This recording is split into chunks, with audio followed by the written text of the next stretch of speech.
Hey everyone, welcome to the newest episode of On That Note with Parker Whirling.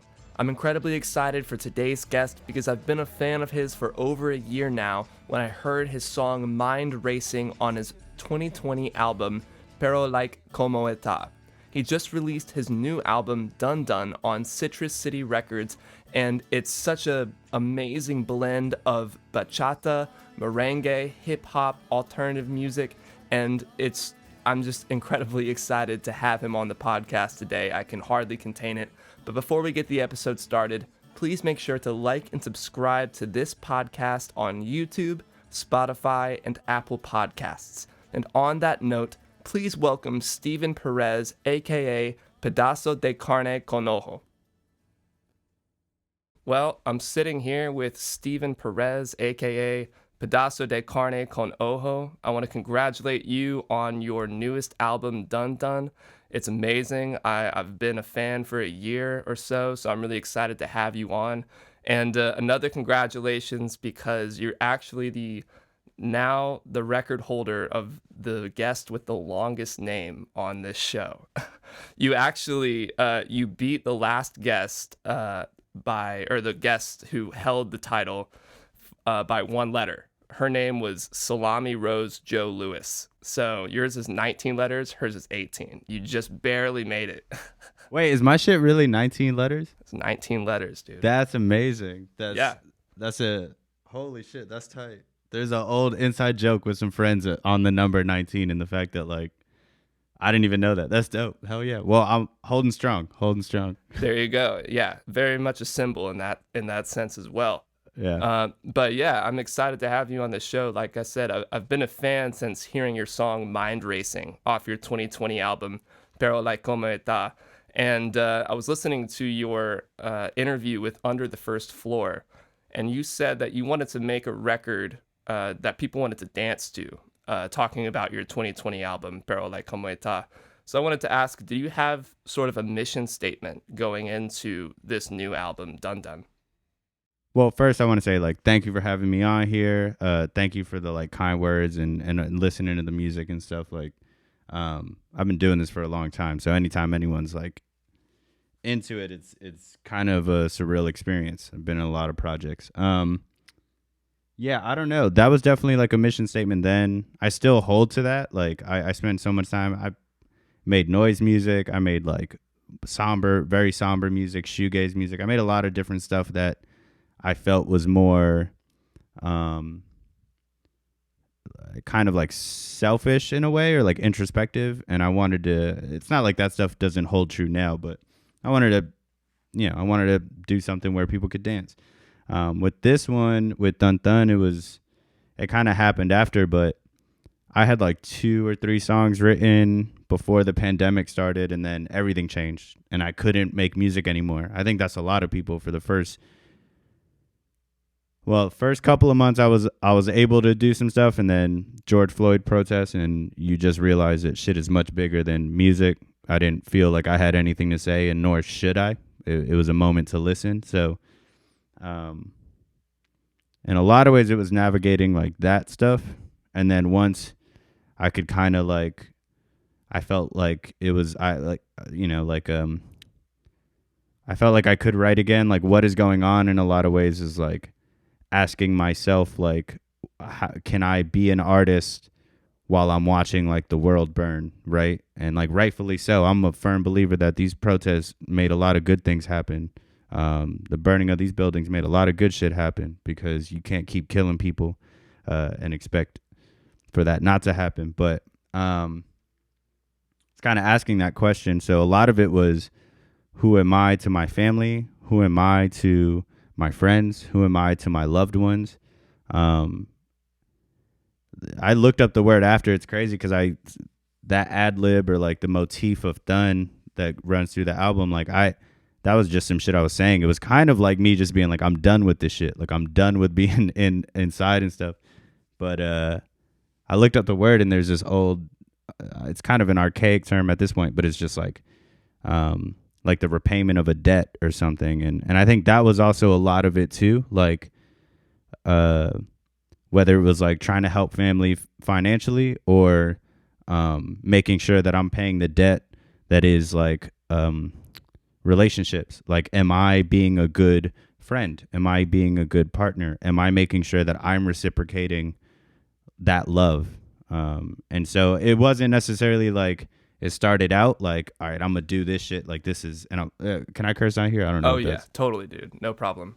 cool. But I didn't know like it didn't start out that way, but pretty soon after like first couple songs and while I was in it, it was like, oh, this is like how do I navigate the people around me in a respectful way, and how do I make sure that I'm reciprocating the love that I'm very grateful to get.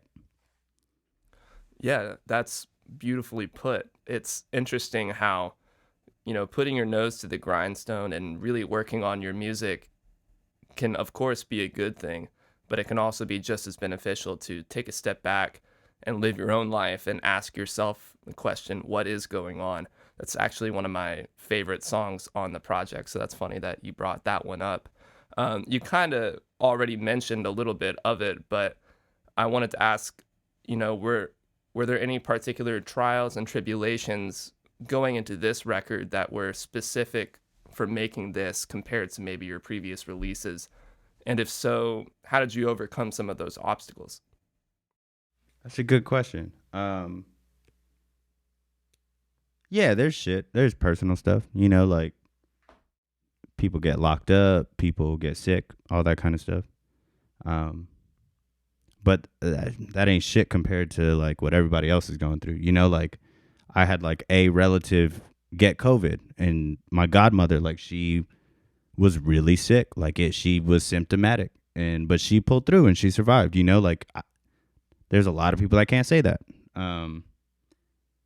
But I think that was a big thing. Like being 1,000 miles away, all my family, like my mom's side of the family's all in, which is a family I like really grew up with. Like they're all in Florida, which is where I grew up, and being so far away during this time was really tough. And I was born in America, I was raised in America, but my family's from Dominican Republic, and they raised me on very different morals. And it was community. You take care of each other. You respect your elders. You take care of them when they're older. Like it's not you put somebody in a home. It's they come into your home and you take care of them because that's our home type shit. And I noticed that being born and raised here, I started to harbor those kind of individualistic kind of mentality.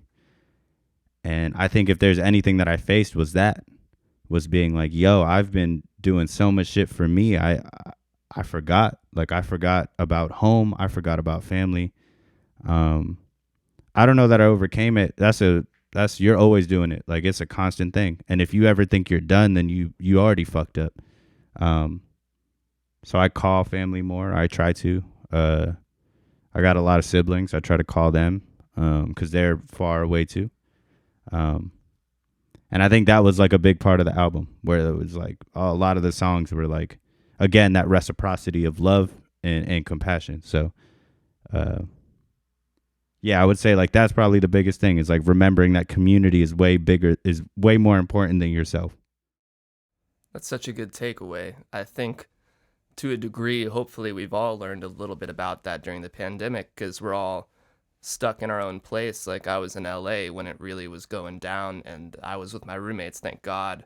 Like I had the best roommates in the world, and now us three have such a brotherly bond. They're just I'm an only child, so now they really are like my brothers, and I'd do anything for them. But at the same time, it was sad to not be with my parents when shit was like really getting crazy.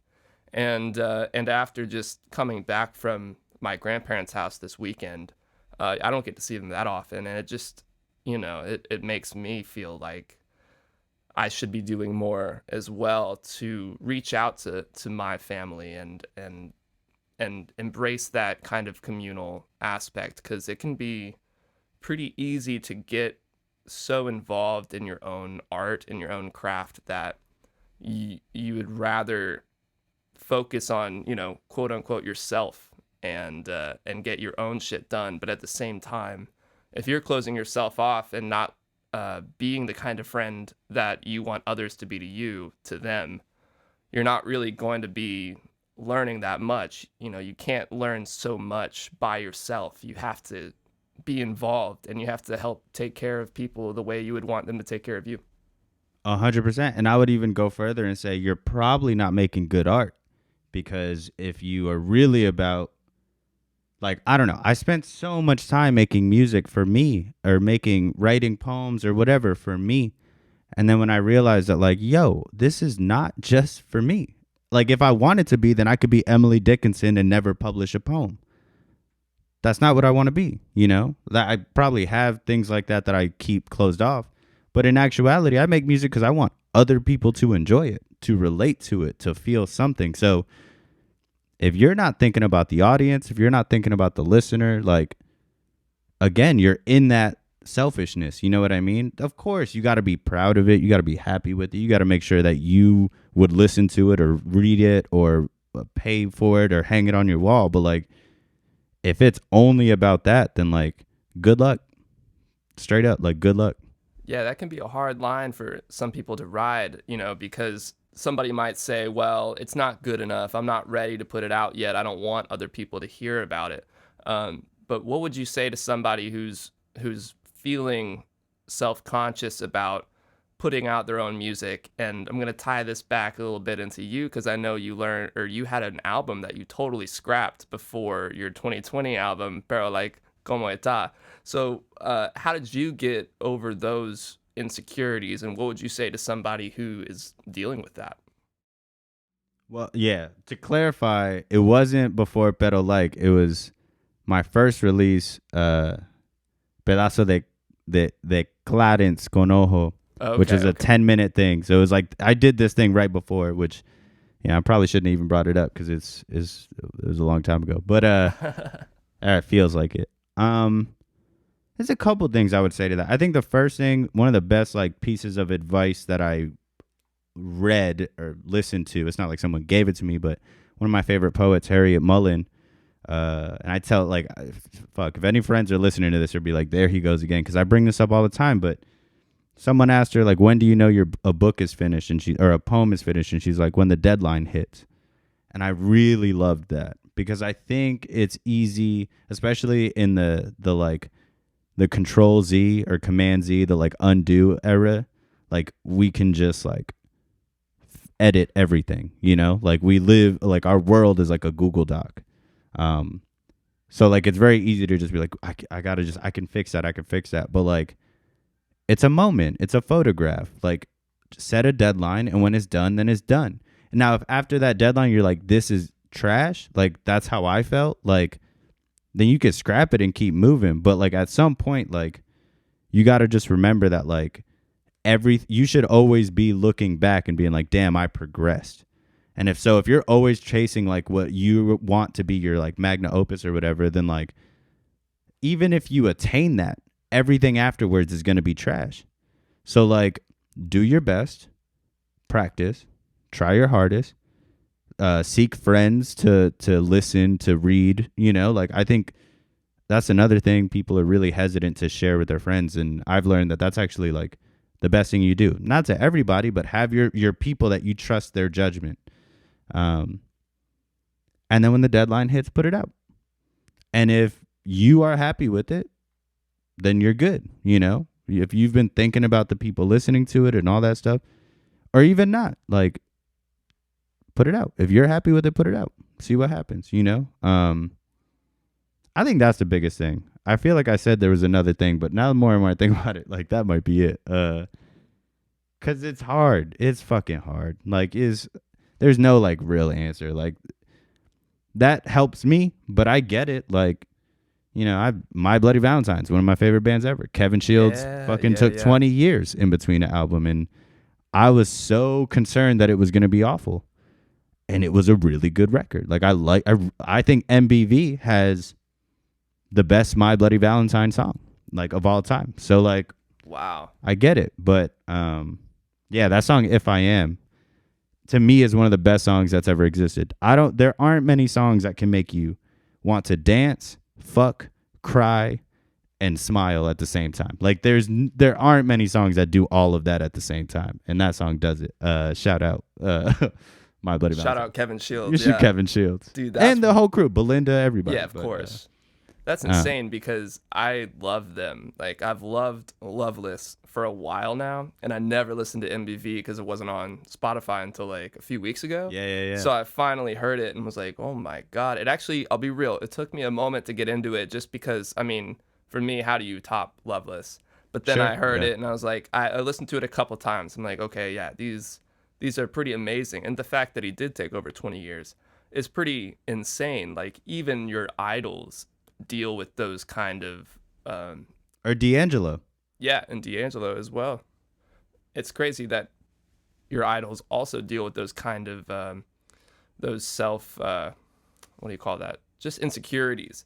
And to me personally, realizing that my idols also are like, they'll look at their own songs and be like, ugh, like I wish I didn't put that out, or I wish I put more work into it. And to me it's like such a monumental song or an album that made me realize, like, you know, who am I to deny someone the pleasure of listening to a song that I've created, because I'll always have something to critique, but other people might not.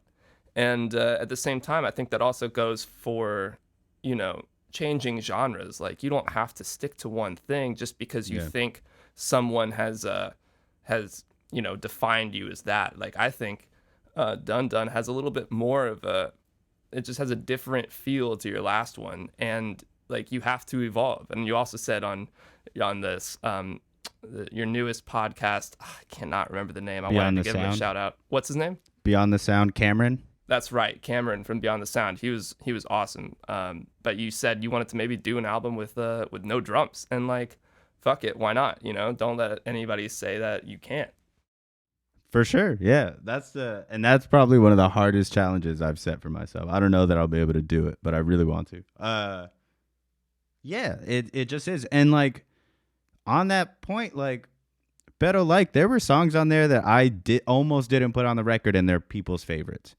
Like I'm like, and same with this shit. Like I was so nervous about what is going on, and people tell me they love that song. You know what I mean? And like I was like, yo, like this is so different, you know? Like I don't know if people will fuck with it, but that's the other part is like I'm sure like D'Angelo and Kevin Shields, they, you know, people heralded the albums before their recent ones or more recent ones like as classics. And so they were like, well, how do I top that, you know? But when it comes down to it, if you don't define it as a classic, you should be fine. It's the outside noise, you know what I mean? And that's beautiful. Like to have record, like any type of work that people value that much is amazing. Like don't take that shit for granted, but like that's not you. That's them, you know? And so like let them love it, let them cherish it, and let them see you grow. Like I always bring up like the reason the Strokes struggled so much to like is because they kept trying to make Is This It at, like, you know what I mean? Like don't do that. Like don't try to make the same shit. And there are Strokes records afterwards that I liked or whatever, but like don't do that. Like I love the new album. Is it good? Like I really don't. I haven't listened to it. I'm scared. I'm like scared to do it. Well, I'll tell you what, that is totally not Is This It. And see, I like that, so I probably will like it. I don't think they're even the same at all. Like, you know, there's only 8 or 9 songs, and most of them are a little bit longer. Whereas Is This It? It's like bop after bop after bop. And this one, like, you know, I liked it at first, and then it grew on me, and it just kept growing on me. And then it became probably one of my favorite albums of 2020, which is a great transition because one of my favorite albums of 2020 was Drag Me's I'm Gambling With My Life. Shout out Zach, bro. Shout out to Zach. 'Cause seriously, Drag Me and Spirit of the Beehive have been some of my most consistent spins in the last couple of years. And you got to work with him on a song Closer. So how did you guys get together? How was that process? And did you learn anything from working with him?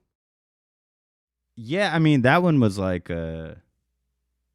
it's funny because it was pre-pandemic obviously, but like it was all virtual. Like we're friends, like we all hang out. So I like moved into a house where I was taking the room, and it was just straight up like a week before I was moving out, something fell through, and or like a month or so. It was like very close, and something fell through, and I was like, fuck, like I just got to find a house. And my partner was like, oh, my friend is moving out, like he needs someone to take the room. And it was someone who used to play in Spirit. Shout out Derek, love that dude. And so I like took his room, but I didn't know anybody. And this was at a time when like people from Spirit, were like in a house, and next door was like people from Palm, and like just it was a bunch of people. Chris from like Body Meat was living in the house with me. Like that's Shout how I out met to him. Body Meat, man. Yeah, dude. The biggest of shout outs. Like Truck Music, that album is sick. And You're the York, of course. yeah, I mean like Pedazo doesn't exist if I don't meet him. You know what I mean? Like Yeah. straight up. He was the one who was like, yeah, just download Ableton, and everything changed for me. You know. So I got mega love for that dude. But yeah, I moved into a house like where it was like next door neighbors was like Spirit, Palm, Body Meat, like all these people. You're really in that community. Yeah, just fell into it. You know, I was like involved in the punk scene in Philly, and like those were my like the people I had like built, like was hanging out with, and then now I feel like I really found like people I really fuck with, you know, like not like I didn't before, but I feel really like it was like, whoa, like this is the community I really vibe with. And so, you know, they would be practicing in the house, and I'd, you know, then we all got like close, and I worked with Rivka, like she sang on Beto Like and stuff, like she was on 2 songs, Rivka from Spirit. And Oh, I didn't know that. yeah, Sentient BBQ, shout out. Okay, yeah. That's I knew the Rivka, name. yeah. I didn't know that was her. Yeah, that's Rivka from Spirit. Okay. So yeah, like we had done that, and then he like reached out and was like, yo, like, or maybe we were at like a bar or something. He's like, I got some shit, like, do you want to try it? And I was like, yeah, just send it over, you know. That one was crazy because it worked out. Like he sent it to me, and I had a verse written that day, sent it over the next day. Like it was done that quick. That doesn't really happen for me. Like that shit's hard. And then Sometimes that's the best stuff. Like totally, when it just flows off the cuff, and you're like, damn, all right, like we're done here. yeah, for sure. Yeah, so that's how that happened, and we've got some other stuff. Hopefully, like we'll see what happens. Like, they're busy right now, you know. Like Spirit's busy right now. They got a lot going on. But we got other shit in the works and stuff, and I don't. I think the thing I learned was that like I can do stuff on other people's music. I didn't know that was possible for me. You know what I mean? Like I just didn't know that I could like do like rap on somebody's stuff or like sing on someone else's song. Like my voice is not great, and especially the pedazo like stuff is like such a weird voice. You know what I mean? So like I didn't know that it would work with anybody else's, and that was the first time I was like, oh, I could do this shit. And that's what's most exciting. I would love to be able to like not put out a record for a few years and be on a bunch of other stuff or produce for somebody else or like just take a break, because it's hard. The main thing is like, who cares what the fuck is going on in my life? Like, you know what I mean? Like I think there's so many other stories out there that are important, not shitting on myself, but like, there's so many other stories that never got the chance that are getting it now, and I think that's really important. But also, I like the challenge of like producing for somebody else or just like getting hit with beats and like shit. Reminds me, Zach did send me another beat like a couple months ago that I got to go and work on. Shit. But yeah, well, who knows? You know, all this stuff is, you never know how it's gonna go. But yeah, I think that was probably the biggest thing I learned. What a really cool breakthrough that you don't have to constantly be only focused on the self. Like there's just as much to be learned by working with other people and like to stretch yourself and, you know, adjust yourself to someone else's sound or even have an impact on the way that they create music.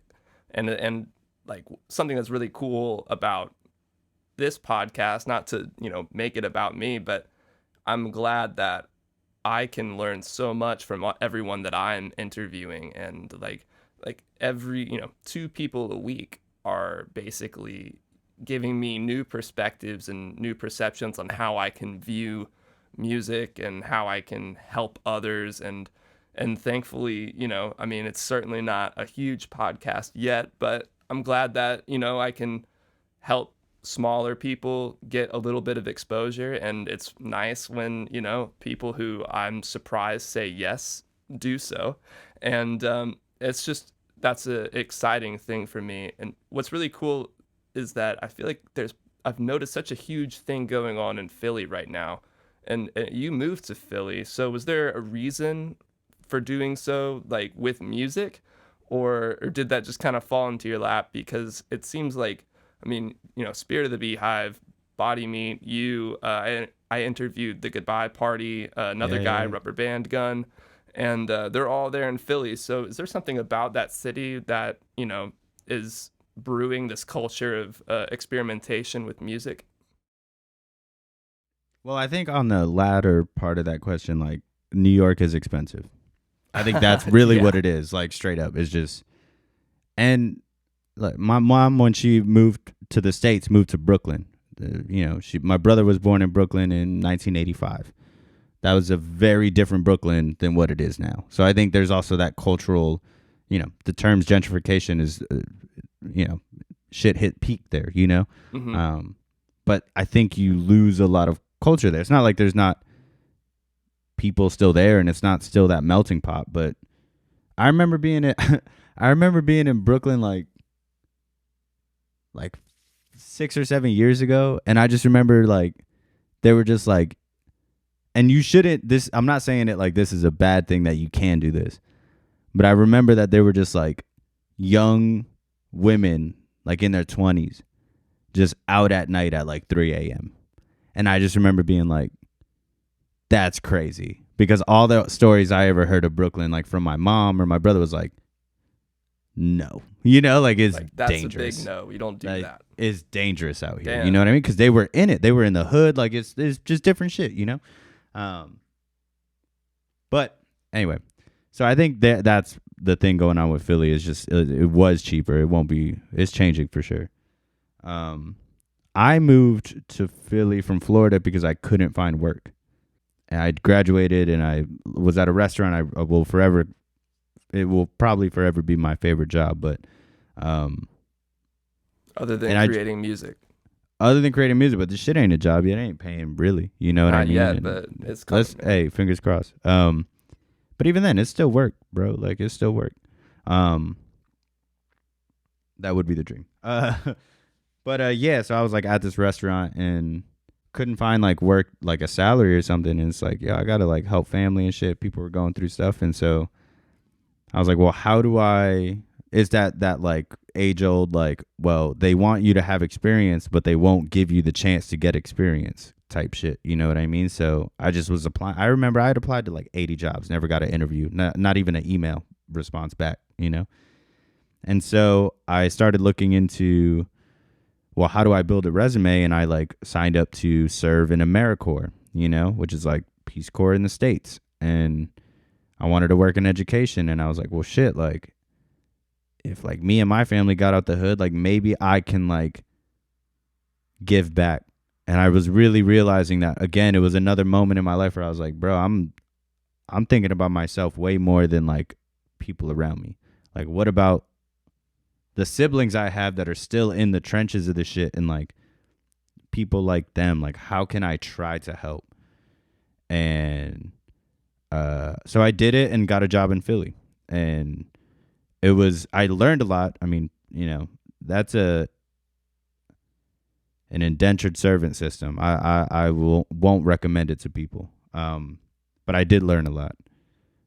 You just don't. They just, it's a way to get cheap labor. Um, and I'd kind of like chilled on music. I was working on poetry for a while. Just that was my focus, and so I was really doing that, like writing, putting out chapbooks, getting poems published. And then I was still playing in bands and making music, but I moved into that house. That house, the two houses. And I just remember being like, this is me. Like this, since I was a kid, like learning the dance mood, like learning the choreography to like NSYNC songs, and like 3 years old, not knowing how to speak English, but like rapping to like my cousin's beatboxing. Like this is all I know, really. Like this is the only thing that stayed true my entire life. And I was around these people that are like really doing it, like I will forever hold up, like I will forever have reverence for like the Palms and the Spirits and the Body Meats of the world, because I think what they do for music is really important. And I was just seeing that, and I was just like, "Mom, fuck, I'm gonna do this shit too." It was an accident. It was a happy accident to be in Philly and fall in love with music again, but hey, it worked out.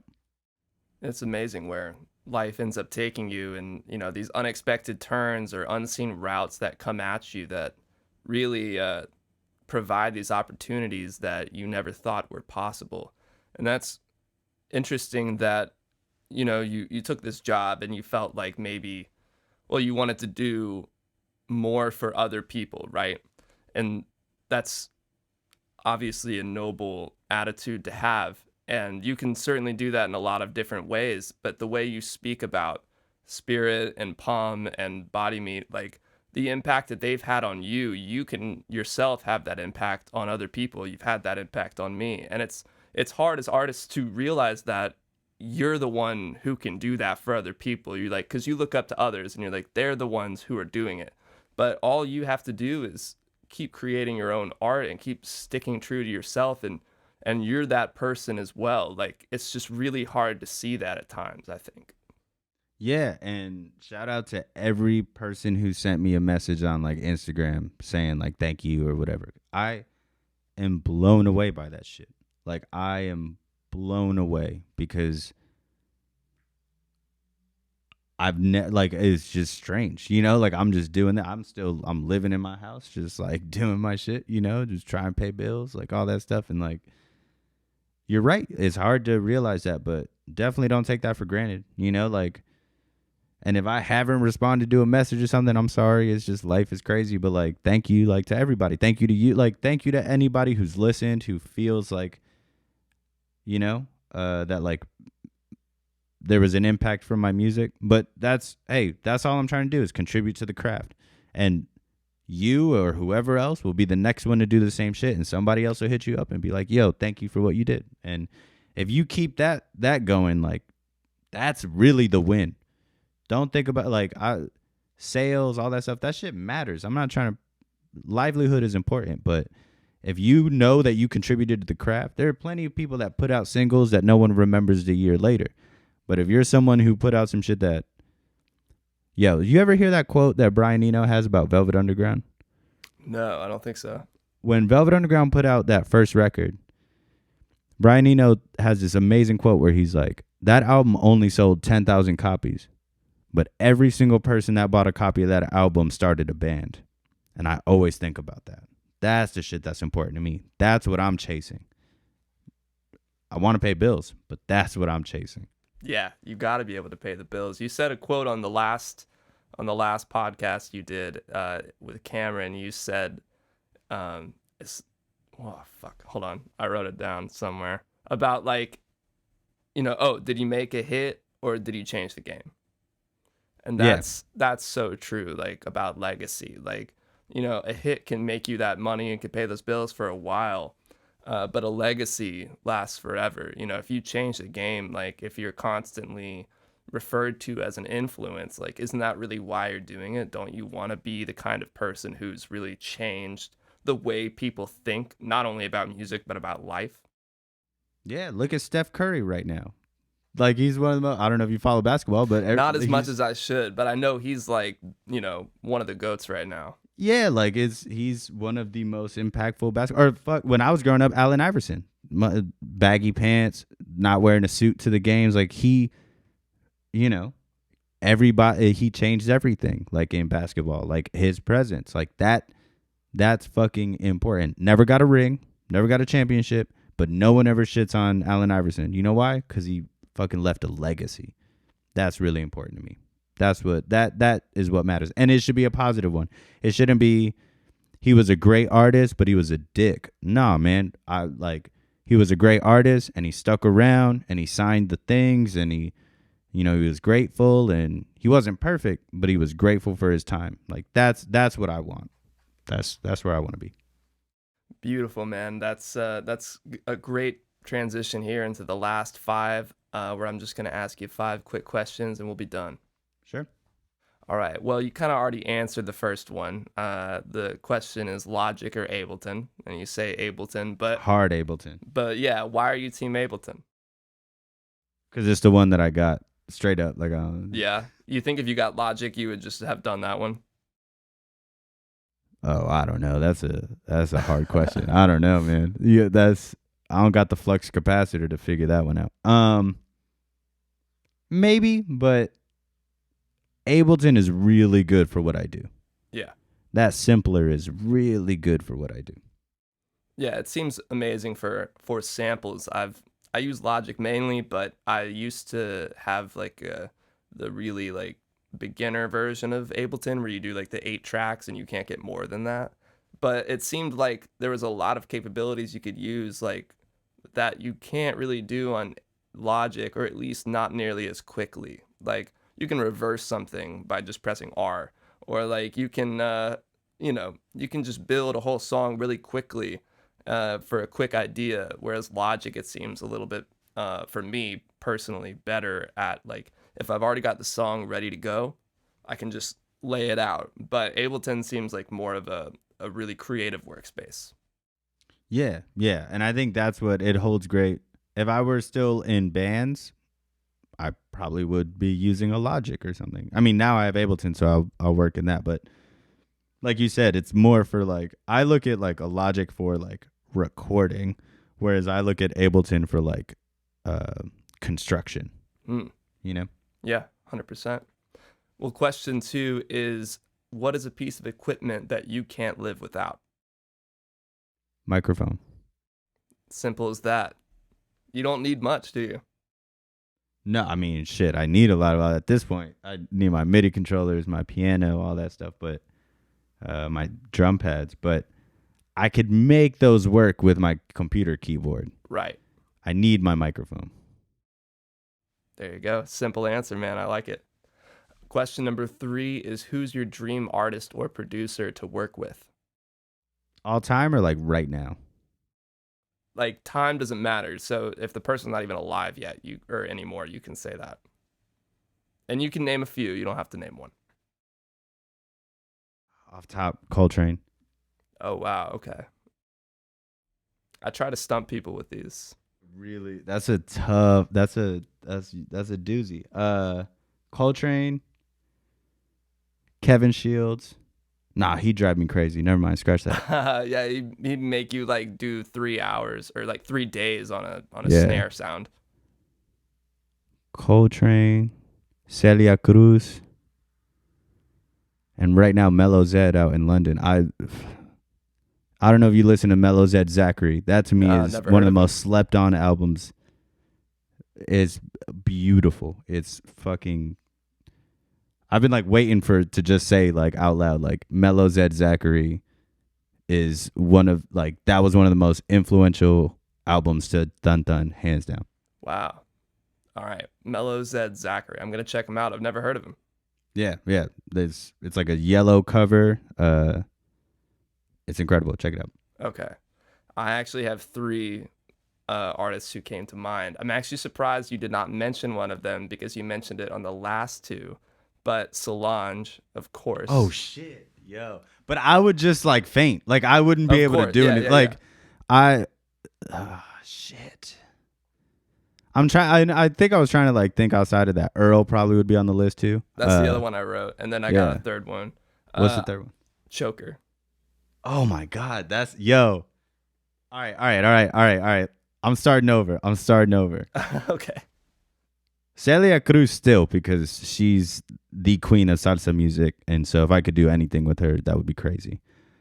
Choker is next. I was talking to my girlfriend about this. Like, I don't think people realize that Choker, like, how much like how big Choker is to me. That kid, oh, Frank Ocean. I mean, Frank Ocean is, Of course, yeah. but I would love to work with Frank Ocean. Like, fuck all the intimidated shit. But like, at the same time, I'd want to watch Frank Ocean work first. You know what I mean? Like, I wouldn't be like, I met you, let's collaborate. I'd want to be like, can I sit in the room for a day? So it's a little different. Choker, though, I'd want to work with him. That dude's incredible. Yeah, he's so young too, and he's already put out 3 amazing albums, and they're so like just the instrumentation and the arrangements are lush and beautiful, and his music videos are also amazing. The visuals are ridiculous. Yo, that one of like what song is it? Is it Lucky or something? Where he's in the go-karts? Oh Love yeah, that yeah, music yeah, yeah. video. Like, I thought that was such a beautiful idea. It's stunning. Yeah, he's a fucking jit. Like, I'm older than him and I'm like, oh my God, Joker. It's crazy. But some kids got it. Yeah, beautiful man too. It's ridiculous. Very, very beautiful man. Well, the last question here. Actually, no. 4th one. Sorry. What's on your musical rotation right now? That new Playboy Cardi is really good. I know people didn't like it. I really fuck with it. That's a pretty controversial one. Yeah, I think Christmas Day was a bad move. Like, marketing Yeah, a little wise, bit. when you're going on demon time or whatever. Yeah, I think it's just different. But I think people aren't realizing what he's doing with his voice. Like, it's just so, like, he's screaming, like, I mean, he talks about it, but like he's in fucking Black Flag or something, over trap beats. And some of them are sampling fucking like old, like, classical music. Like, it's, love that one. 454, that For Real tape. I think that will be that. I can't wait for this pandemic to be over so I can go to a party and listen to that. Duval Timothy, all of his work. All the Friends, Spirit, Body Meat, they all put a shit out. Annan XL, love that record. In Excel. Annan XL, Annan ANNONXL. I Okay. really love his record. I know I'm missing something too. I'll call it there, but like, those are the big. And then there's like all these like, yeah, low records, like a lot of Japanese ambient music too. Just to throw that in there too. Yeah, it's a lot. That's like hard to one, I always feel like I'm gonna mispronounce names, so I don't want to be disrespectful. But also, just like, those are like moods. You know what I mean? They're not like every day in the car I'm putting it on or something.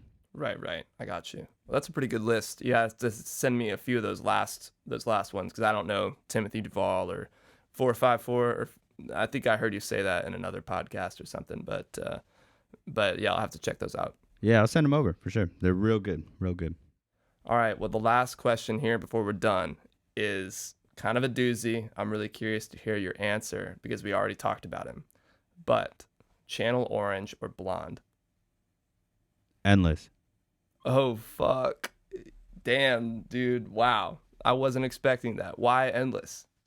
It just hit me that way. I liken, because it felt like a process work, right? Even from the visuals to it, you're watching him build the spiral staircase. Right.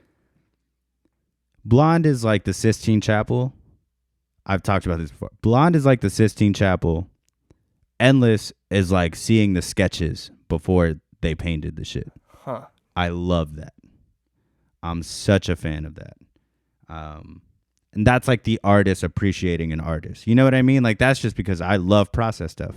So yeah, Endless. That's a great analogy. I have Yeah, that hopefully album. I hope it holds true, but that's how I view it. That makes sense to me. I mean, it does. I mean, not to mention he mentioned or released it 2 days before Blonde. Like, if that doesn't show you that it feels like this is where his head was at, you know, before he released his masterpiece, like, that seals the deal for me. I actually found like a bootleg copy of it at Amoeba Records in LA. And Of it's Endless? just like, Yeah, I was like, is this even gonna work? And I was like, let me just buy it. Let's see what happens. And yeah, so I have the CD in my car, and it's not on the rotation now because it's only one disc.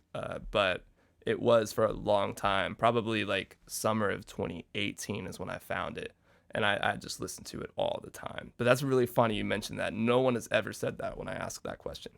Oh man, and I don't mean it disrespectfully. I'm more like, because I don't want it to sound like it's I think it's finished. I don't think it's like sketches that are unfinished. But it's like, let's say the Sistine Chapel never existed and someone just handed you the draft sketches. You'd be like, these are beautiful. Yeah. That's kind of how I view it. You know what I mean? I think because you have Blonde, it makes it feel a different way. But it was also, that album came out the summer. Those two albums came out the summer I moved to Philly. I moved to Philly, and my move to Philly ended a long-term relationship. I was just in a place. So it also, like, I think it hits that way. But even outside of that, I put that album on once a month. I've been putting it on at least once a month for the last 5 years now. So damn. Well, now I need to go listen to it. You're getting me hyped up on it. You got to put that one on for sure. For sure. Awesome. Well, Steven Perez, a.k.a. Pedazo De Carne con Ojo, thank you for joining me for an episode of On That Note. I've been really hoping to get you on here for a while, so I'm excited we can make it happen. I understand you have a live show on May 8th for Baby TV. If you want to go ahead and let the people know, how they can get involved if they want to watch that. Yeah. First, thank you very much. I'm very glad and honored to like be on here. And you had some really great questions. So like, thank you for putting in the time and setting this up. And for what you do. Like this is important in the community. Well, thank you. I appreciate that. Yeah, of course. Doing a live stream with the venue in New York, Baby's All Right, which they call the live streams are Baby TV. You can find tickets on their website. Fucking shoot me a DM on Instagram. I'll send you a link. But no, it's all on the Instagram and shit. I think it's on my website. If not, it will be by the time this comes up. May 8th, 9 p.m. Gonna do most of Thun Thun, maybe some old stuff. I'm very excited and can't wait to do real shows in the future too.